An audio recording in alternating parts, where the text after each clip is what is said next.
In this video, I'll show you how to create a section group in Microsoft OneNote.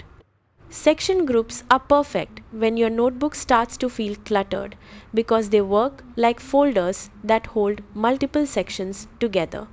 This is especially useful for big projects, classes, or long-term topics, and the steps are the same on Windows and Mac. Start by opening the notebook where you want to organize things. Along the top, you'll see your section tabs. Right-click on any existing section tab and choose New Section Group. OneNote will instantly create the group and prompt you to name it. Type a clear, descriptive name that reflects the topic, then press Enter. Your section group now appears alongside your other section tabs.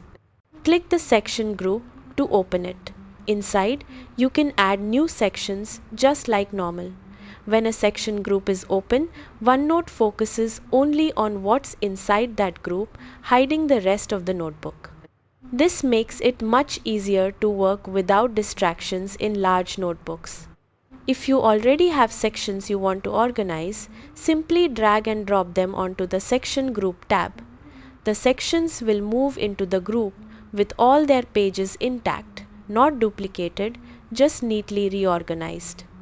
When you want to go back to the main notebook view, click the up arrow near the top to exit the section group and see all your sections again.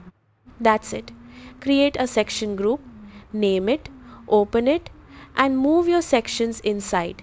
In just a few clicks, your OneNote notebook becomes cleaner, clearer, and much easier to manage.